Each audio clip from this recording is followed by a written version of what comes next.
ประมาณไล่ใส่20 สอบท่านผู้ชมบางเทื่อบ่ฮอดซ้ำนี่คันมันบ่งามมันรีบคือเราเว้านี่มันเป็นข้าวรีบหลายก็สิได้อยู่ประมาณ10 ปลายสอบต่อปีหนึ่งโอ้เนาะลำบากเด้เนาะเฮ็ดให้เนาะธรรมดาชีวิตของคนเฮาสู้ไปโอ้โอ้แสดงวันเนี้ย mindset เนี่ยดีความคิดดีแบบกำลังใจดีโอ้ลูกหวกเลยลูกหวกเนาะใช้ลูกหัวเอาเอ้ยเป็นนี่บ่โอ้บุขายบ่พ่อที่บ่จ้อยจะอ่อนนี่มันจะตัวเหนียวอ๋อกินนี่ป้าตัวคือได้หลายแต่ซ่อนอยู่ใช้นี่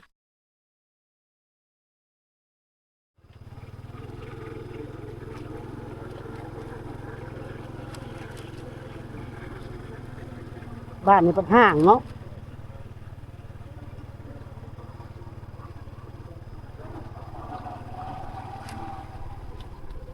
โยโยโย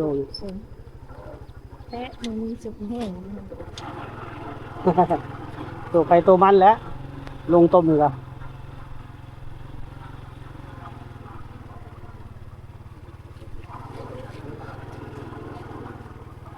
นี่ก็ตำเขาพัดเขาก็ยังมันมีติดปาก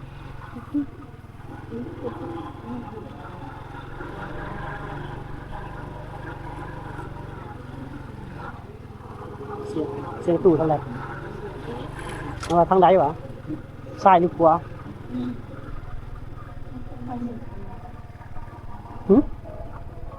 ตั้งน้ำเห็นบ่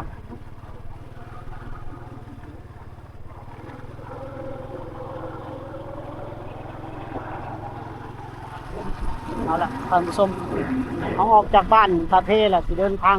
ไปบ้านทางนาต่อจากบ้านยังทางนาเขาก็ยังบ่รู้เลยกันเนาะติดตามชมการเดินทางของเฮาอีกเนาะ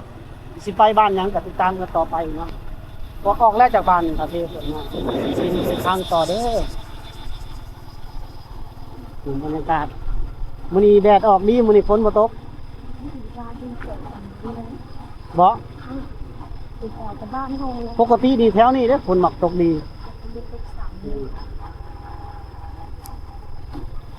ซื้อเสื้อกันฝนไว้แล้วฝนบ่ตกก็ถือว่าโอเคแล้วมีกันยืนเลยทางแดงมันนี่ขับรถสบายเนี่ยท่านผู้ชมทางเข้ามาตอนแรกๆเนาะโอ้ยทางขี้หินนี่ทางเขาเฮ็ดใหม่นี่บ่เป็นตาดอกมีหลังเล็กน้อยเส้นทางการเดินทางของเฮาท่านผู้ชม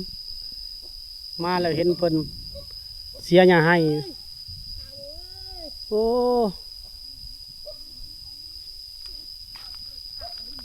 ต้นมักสลี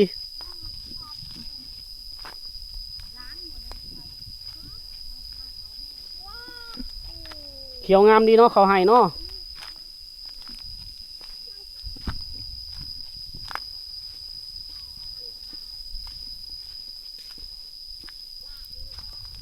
เขียวเขาให้เขียวซุ่มนี่มาตะปีแรกได้ดิเพิ่นเฮ็ดนี่สมเพราะว่าคอนนี่ก็คือยังบ่ทันหมดปีหน้าก็สิปลูกมันกันนี่สบายดีบันชวนปบแล้วพุ่นน่ะนะปกแล้ว อ้าวเว้าไปแล้วป่านนี้อ้าย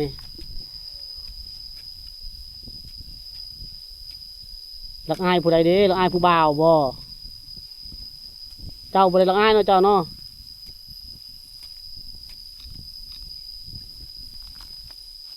งามในแถวนี้เนาะชื่อได้เจ้านะซื้อมอมน้องมอมแม่นโอ้ยบ่ได้เห็นหน้าเห็นตาซั่นบ่ดีเนาะปิดหน้าปิดตาหมดเลยจักคนเฮ็ดให้นี่นะมีแต่3 คนนี่แล้วอันนั้นคืออันนั้นบ่หญ้าบ่หรือผู้ใดก็ผู้นั้นผู้เฒ่าอะนะแม่เจ้าบ่แม่นโอ้3 แม่ลูกแม่นผู้นั้นของร้านผู้ไปหลานบ่แม่นลูกเอื้อยเจ้าได้อยู่บ้านใดก็ล่ะอยู่บ้านโลบ้านโลนี่เนาะแม่น ว่าถ้าเขาให้ อันนี้ถือว่างามเลยที่เขาให้นี่เนาะ ก็ขี้ลายมันตายนี่ค่ะจากอีหยังเขาเอิ้นมันกินเนี่ยบ่งามปานใดดอก บ่งามบ่นี่แต่ก็เคี้ยวอยู่เลยเนาะปีแรกได้เห็ดสินี่เนาะปีกายได้เห็ดอยู่พุ่นบ่ล่ะ แม่ อืมแต่นี่มันตายนะถุงสมแต่ว่าปีนี้ผลดีได้ปีนี้ได้ พ้นหักมันตาย มันก็ตายเนาะ มีแนวกินเด้ อืมพูดแล้วบัดเพิ่นอันนั้นบัดหูดเข้าอีกเขาก็มาอีกนี่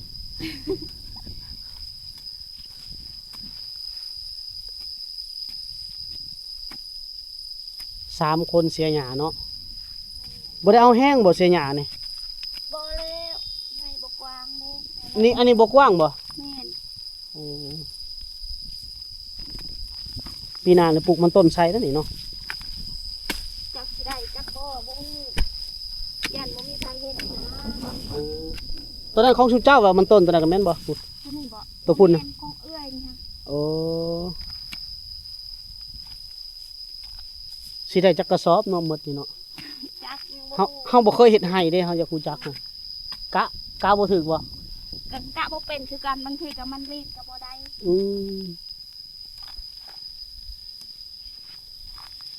จักเฮ็ดให้จักพื้นปีนี่ จุดเดียวนี่แหละ มีแต่พื้นเดียวนี่บ่ แม่น ชุเจ้าเอิ้นหยังก็เอิ้นกึด เอิ้นหยังเอิ้นให้นี่ อ่า ใช้บ่แม่นสิเฮาเอิ้นว่าใช้ ใช่บ่ แม่น ก็เอิ้นพื้น เออ พื้นหน้าพื้นหนึ่งสองพื้นหมดเนาะให้พื้นหนึ่งสองปลูกสาลีปนเนาะ ปลูกมะแตงน้ำแต่มันบ่เป็น โอ้ย แม่แล้วปลูก โอ้ยางเสียแบบนี้เนาะซับออกคันเสียหญ้าบ่ได้นี่ก็บ่ได้เข้านั่นเนาะ เฮ็ดให้ต้องสู้เด้ ขนาดเฮ็ดกันยังบ่มี อืม ก็เฮ็ดได้ซ้ำเฮ็ดนี่แหละเฮ็ดบ่ได้ก็บ่เฮ็ดน้อยก็ กิน ได้ กินข้าวเที่ยงแล้วบ่มื้อนี้กินข้าวเพชรแล้วบ่ กินแล้ว ได้หยังมากินมื้อนี้ กินยัง บ่มีหยังกินเนาะกินมะเขือมีหยังกิน อืมพุ่นกระท่อมเพิ่นก็ บ่ทำเอื้อยเฮ็ด อืมสามแม่ลูกนี่บ่มีผู้ชายเลยเนาะ บ่มีพอเสียตั้งแต่ดนแล้ว เออพอเสียตั้งแต่รถแล้วเพิ่นว่า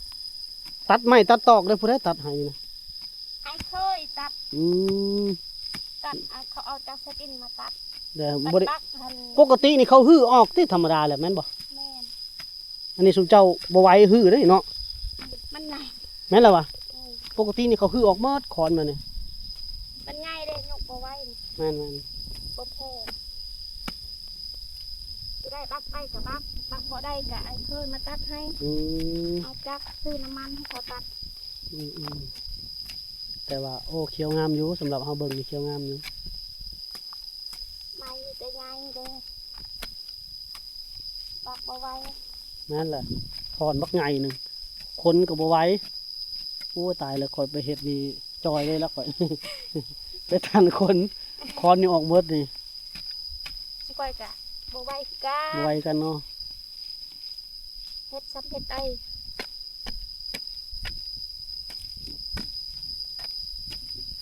ได้อยู่ประมาณสิว่าจักแมตรเนาะ จักแล้ว ครึ่งเฮกตาร์ไปท่านผู้ชมประมาณครึ่งเฮกตาร์พูนต้องพูนนะต้องซื้อนะประมันครึ่งเฮกตาร์จากเราสิได้ผลปลูกจะได้ปีนี่ประมาณ50 สอบได้บ่ บ่ได้ บ่ได้เนาะประมาณ30เนาะ ก็บ่คือสิได้คันว่ามันงามก็ประมาณได้20 โอ้ ถ้าบ่งามก็บ่ฮอดซ้ำ อ่า บ่คือข้าวหน้าได้เขา ประมาณไล่ใส่20 สอบท่านผู้ชมบางเทื่อบ่ฮอดซ้ำนี่คันมันบ่งามมันรีบคือเราเว้านี่มันเป็นข้าวรีบหลายก็สิได้อยู่ประมาณ10 ปลายสอบต่อปีหนึ่งโอ้เนาะลำบากเด้เนาะเฮ็ดให้เนาะ ธรรมดาชีวิตของคนเฮาสู้ไป โอ้โอ้แสดงวันเนี้ย mindset เนี่ยดีความคิดดีแบบกำลังใจดีคันกำลังใจดีเลยเฮ็ดหยังก็ได้หมดแล้วเนาะถือแล้วก คันเจ้าคิดไปนั่นแหละเจ้าบ่คิดลบในตัวเองเลยเจ้าเฮ็ดหยังก็ได้ เฮ็ด อืม ซ้ำเฮ็ดได้คือเคยเว้านั่นแหละ อืมอืมอืม บ่ได้ก็แล้วก็บ่เฮ็ด อืมเฮาแนมว่าโอ้มันงานหนักได้นี่ว่าเมื่อยนี่เราก็ว่าบ่เมื่อยธรรมดาถือว่าเราสู้ถือว่าเราให้กำลังใจตัวเอง ดีแล้วเจ้ามีความคิดแบบนี้นะเพราะว่าถ้าเฮาบ่ให้กำลังใจตัวเองแล้วไผสิมาให้กำลังใจเนาะ ก็แม่น ในการสู้ชีวิตเอาเก่งหลายเก่งหลาย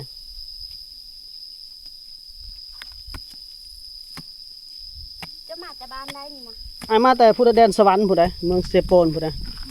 รู้จักบ่ รู้จักอยู่ เคยไปอยู่บ่ล่ะ เคย อืม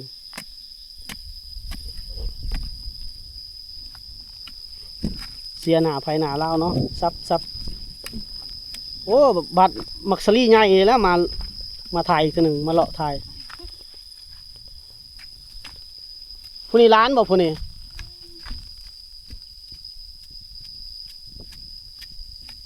มังลากลุ่มคักขนาดเนาะเอายาวเป็นมักแตงแค่นั้นเนาะซื้อได้ผู้นี้ซื้อได้ฮะน้องเป็นน้องเป็นบ้านโล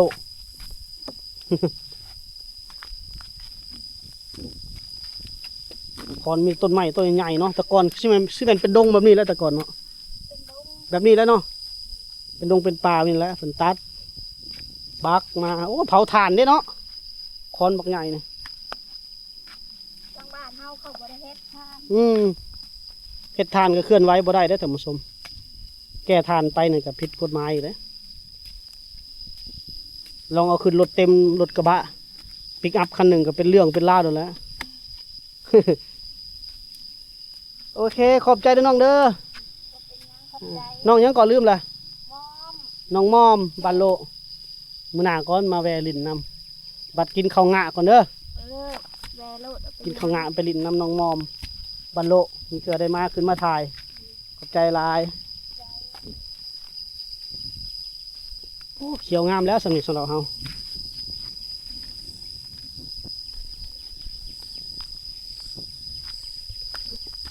น้องเล่ากับเว้าจามวนได้สมสมแต่ว่าเฮาเองกับบ่ได้เห็นหน้าเพิ่นดอกปิดหน้าปิดตาเหมือนเด้อกาสิเพิ่นทอดกับสิเสียมารยาทเนาะ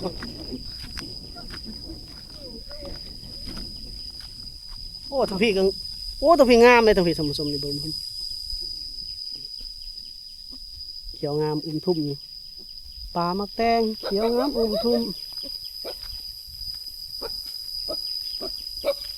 ผ่านเอ้ยนี่ถ่ายคือข่าวท โอ้ยเพื่อเท่าเลยห้องเธอตลอดลูกสาวเจ้าบอกบุกินนี่โอ้ฮู้ลูกสาว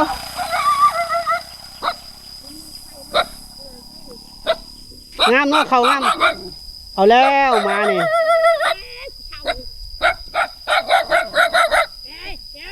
ปิ้งสบอนนี่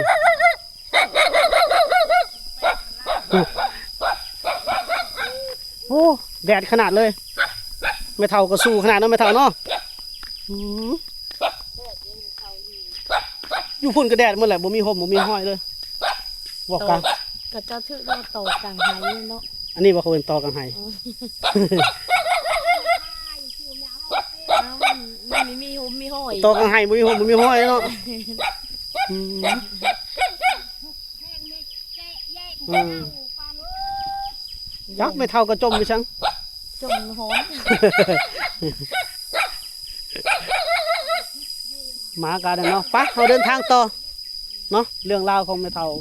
เพิ่นก็สามแม่ลูกมา เสียหยังให้ เสียยาให้ท่านผู้ชมเนาะก็น้องจักน้องยังเราบ่จอยลืมเลยลืมซื้อเพิ่นละ ไปเดินทางต่อไปกันเดินแม่เท่าเด้อโอ้กระใจหลายให้ได้เข้าหลายเข้าให้หลายให้ได้หลายสอบหลายสอบปีหนึงเละตูบเพิ่นกับกระท่อมเอาให้เพิ่นโอ้มาทันตำเพิ่นกินข้าวคือสิคักเนาะไปท่านผู้ชมเดินทางต่อเฮา เดินทางไปเรื่อยๆนี่มีทางเขาไปตลอดท่านผู้ชมไปทุกที่ที่มีทาง แต่ว่าให้เขาให้เรางามเลยเนาะเขียวเนี่ยเขียวมันขึ้นเราว่าจักสิได้จักซอฟเราว่าบางเทื่อกับ20ซอฟบางเทื่อกับ10ป้ายเก็บเขาดิเขาลำบากกว่าเฮ็ดนาเลยเนาะว่าแล้วเฮ็ดนาบ่ใส่ปุ๋ย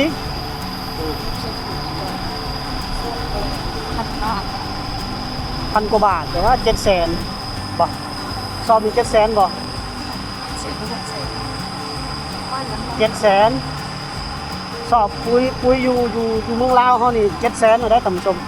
พันกว่าบาทเนาะ1,000ก็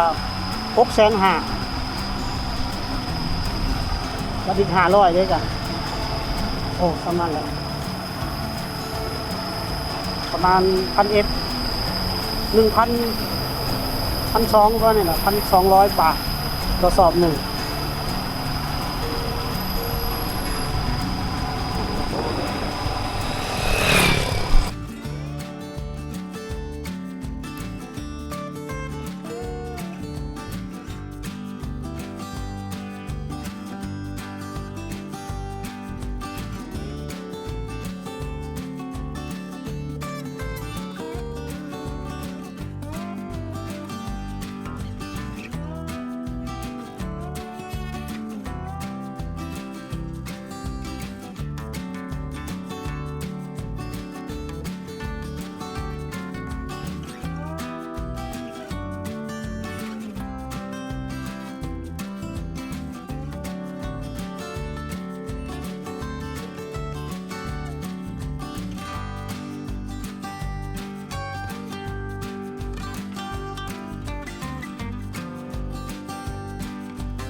งัวลายเนาะแบบนี้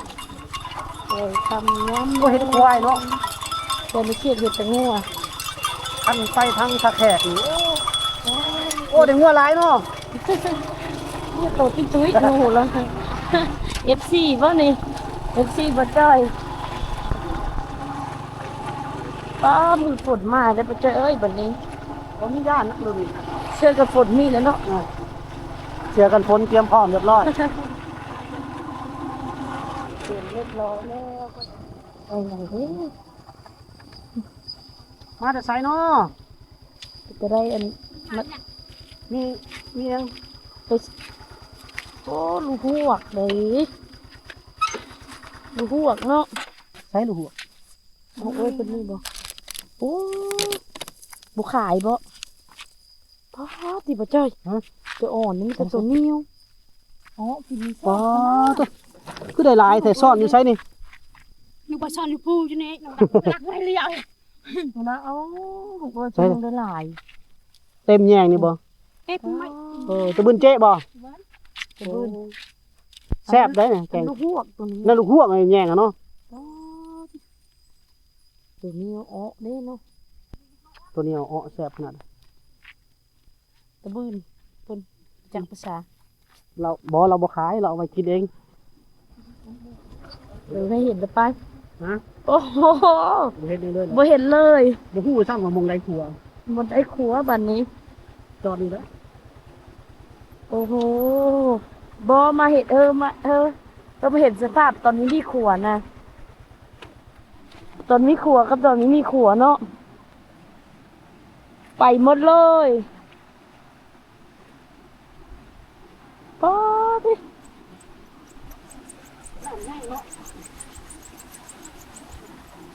มีแม่มาบ่อนนี้มีขัวนี่เนี่ย มองนี่แล้วมองนี่มัน อะ แล้วหมดแล้วไปหมดแล้วสะพาน สะพานไปหมู่บ้านนำไปหมดแล้วท่านผู้ชมมีแต่เขาใส่แพร่บ่เขาเฮ็ดเอาแพร่อีกใส่แพร่ขาม ทำให้เห็นว่า แห้งๆกัน เอาว่ามันจะไปนะต้นน้ำที่หมดที่ไหนเนี่ย ตามเบิ่งพี่แหล้วน้ำท่วมเลยขึ้นหลายขึ้นสูงพุ่นแล้วปีหน้าพุ่นแล้วท่านผู้ชมเขาเจ้าจังมาเฮ็ดสะพานใหม่ ขอบคุณนะ เดือนประมาณ ชาวบ้านเป็นหารป่า ปีนี้แหล้วแต่ว่าถ่ายปี ประมาณเดือนตุลาพฤศจิกาตุลาพุ่นแหละเขาจังมาเฮ็ดสะพานใหม่ เลยเป็นหาป่าเนี่ย ใส่ใส่โดรนเด้เนาะบินไปพุ่นเนาะเอาบ่มีโดรนได้โดรนละคักแล้ว พอมีโดนเขาก็โดนไปที่ว่า บ้านนั้นเฮาคันเฮาสิไปบ้านนั้นต้องขี่แพไปอีกบ้าน ข้าม แค่เป็นอยู่ฝั่งนั้น ต้องเอิ้นเอาอีก หรือบ่ก็เขามีรถข้ามมาเขาจังมาจอดจึงอยู่ฝั่งนี้ถ้าเฮาจะไปก็ไปบ่ได้ตุ่มสมเอ้ยกับแพก็บ่กล้าขึ้นเลย น้ำมันแห้งเลย ถ้าน้ำแห้งย่านนี้บ่มีความปลอดภัยก็ว่าซั่นสิไป แม่น เนาะ รถปลุมลงหันแล้วมันแล้วรถ ตอนนี้จักโมงละเฮาเดินทางมื้อ 3 นี้ โมงอีแล้ว บ่แล้วเฮาก็เบิ่งโมงก่อนบัดนี้15:46 นาที ไปกิ้งเอาไปเลยเนี่ยนะ อะไรจักแล้ว คือดำเลย จังว่า 4 โมงยัง 4 โมงยังเนาะโอเคท่านผู้ชมเฮาจะเดินทางกันต่อเนาะสำหรับ EP นี้ก็จบไว้สำนี้ก่อนเด้อพบกันใหม่ใน EP ต่อไปเนาะติดตามมึงสิมียังให้เฮาถ่ายบ่ต่อหน้าไปเฮาก็จะเก็บภาพบันทึกยาวๆเลยเนาะสาวไทย เลย โอเค EP นี้เฮาใส่คำว่าไปทุกที่ที่มีทาง EP 1 EP 2 EP 3จนบ่มีทางเฮาก็กลับคืนอีกบัดนี้เนาะ